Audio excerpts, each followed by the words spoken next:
We'll guide you through how to fix iPhone Bluetooth not pairing. If you find this useful, then consider subscribing and liking the video. This problem's annoying as you're then unable to use the Bluetooth device. It may be a speaker, headphones, or something else. So you've got some different fixes you can try.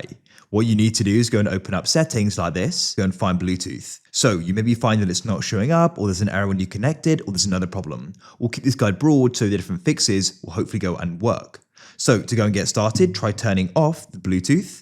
Then you want to wait a few seconds and turn it back on.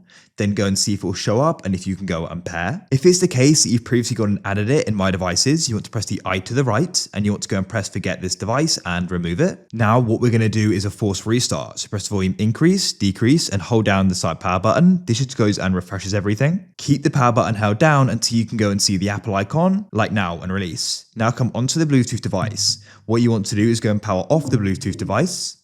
And then what we're going to do is go and turn it back on and you can come to Bluetooth. Now on the Bluetooth device, make sure you go and put it into pairing mode. That will vary, but on this speaker, I have to tap down on this button here. Now it's showing up and we go and tap on it. We should now be able to go and connect. As you can see, we're successfully connected.